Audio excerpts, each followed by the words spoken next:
Rally है और दिल्ली के उसी जिले में जो जिला दंगा प्रभावित रहा था, उस दंगे के बाद केजरीवाल साहब फिर जो है विधानसभा चुनाव में हैं।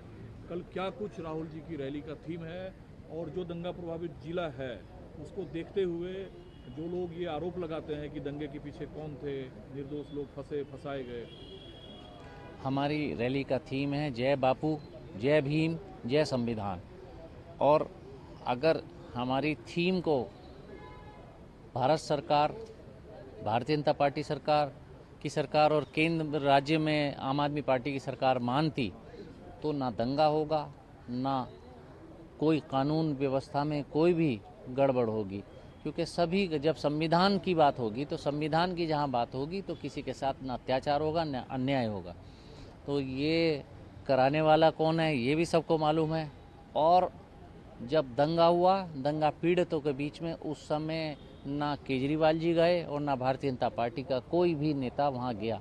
वहाँ राहुल गांधी जी पहुँचे और उन लोगों का दुख दर्द समझा और समझने के बाद उन लोगों को एक ढांढस बंधाया। और ये कांग्रेस पार्टी का नेतृत्व जहाँ कहीं भी ऐसी घटना होती है वहाँ हम लोग, हमारी पार्टी के नेता पहुँचते हैं। लेकिन सवाल सर का ये जो थीम था, ये कर्नाटका में जो सीईसी होना था उसमें ये निर्णय लिया गया था, इसका दिल्ली चुनाव से क्या संबंध है? अगर जय बापू जय संविधान पर आधारित ये रैली है तो क्या केजरीवाल पर जो सरकार में है, जिनसे आप चुनाव लड़ रहे हैं, जिनके खिलाफ, उन पर सीधी हमला करने से कांग्रेस बचना चाहती है? एक बात बताइए, सरकार चला रहे हैं केजरीवाल जी, दिल्ली सरकार चला रहे हैं, 11 साल से चला रहे हैं। तो वो जो उनकी नाकामयाबी हैं उससे तो बच नहीं सकते। और कांग्रेस पार्टी हर लम्हा अपना विपक्ष का रोल अदा कर रही है और उनसे जब भी वो गलत कर रहे हैं उस सवाल को हम पूछ रहे हैं, चाहे भारत सरकार में मोदी जी हों, चाहे राज्य सरकार में केजरीवाल जी हों। और हर जगह उनसे सवाल पूछा जाएगा, उनको जनता के सवालों के जवाब देने पड़ेंगे और हम वो पूछ रहे हैं और पूछते रहेंगे। लीगर पॉलिसी, स्कीम पॉलिसी को लेकर जब सीएजी रिपोर्ट आया तो आप लोग एकदम चुप्पी साध आपने गए। कल ध्यान नहीं दिया, आपकी साथियों की मीडिया बाइट से, अगर आप चाहेंगे तो मैं भी आपको दिखा देता हूँ। उस पर हमारी ओर से जो प्रतिक्रिया दी गई है वो आप देख सकते हैं। हम किसी भी घपले, किसी भी घोटाले के खिलाफ कांग्रेस पार्टी मुखर होकर बोलती रही है और बोलेगी। और कल मेरी आपके सहयोगियों से बात हुई और उसमें मैंने जो अपनी प्रतिक्रिया दी वो आपने देखी नहीं कि केजरीवाल जी ने, क्योंकि सरकार ही, राज्य सरकार के पास कैग की रिपोर्ट जाती है और वो रिपोर्ट सदन के पटल पर रखी जाती है, टेबल होती है।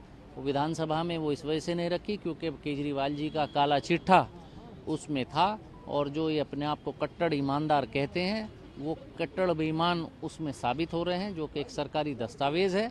तो इसका जवाब आम आदमी पार्टी को, केजरीवाल जी को देना पड़ेगा और जनता उनसे सवाल पूछेगी कि आपने जनता से वादा किया था कि आप जो बेईमानी, भ्रष्टाचार, उससे दूर रहेंगे।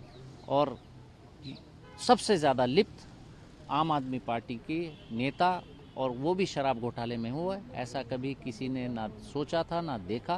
तो ये भारतीय जनता पार्टी ने कल ये एक दस्तावेज़ उन्हें, जब वो यहाँ विपक्ष में थे, उनके यहाँ विधायक थे, उनके सांसद थे, उनकी केंद्र में सरकार है, तो उन्हें भी दबाव बनाना चाहिए था कि भाई आप इस दस्तावेज़ को विधानसभा में क्यों नहीं रख रहे।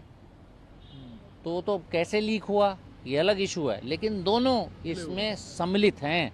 तो बीजेपी और आम आदमी पार्टी के दोनों के झगड़े के बीच में दिल्ली की जनता पिस रही है। इसी वजह से यहाँ कांग्रेस जरूरी है। एक सर टेक्निकल सवाल है, इसकी लिस्ट में दिख रहा है कि कमोबेश उम्मीदवार जो आप लोग उतार रहे हैं वो एक सीरियस पॉपुलर कैंडिडेट दिख रहे हैं। कुछ कैलकुलेशन आप लोगों का है कि कितनी सीट पर आप लोग मजबूती से फाइट देना और कितनी जीतेंगे? ये तो कोई ज्योतिषी बताएगा, लेकिन हम तो 70 की 70 सीटें लड़ रहे हैं और 70 की 70 सीटों पर हम अपनी तरफ से पूरी कोशिश करेंगे।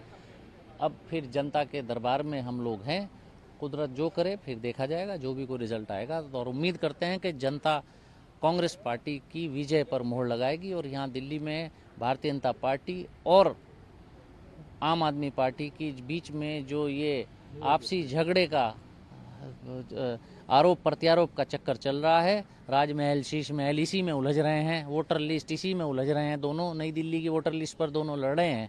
और पूरी पार्टियां इसी पर दिमाग लगाएं तो जनता पिस रही है, जनता का नुकसान हो रहा है, तो उसी में जनता देख रही है कि कांग्रेस पार्टी को इस चुनाव में वोट देगी।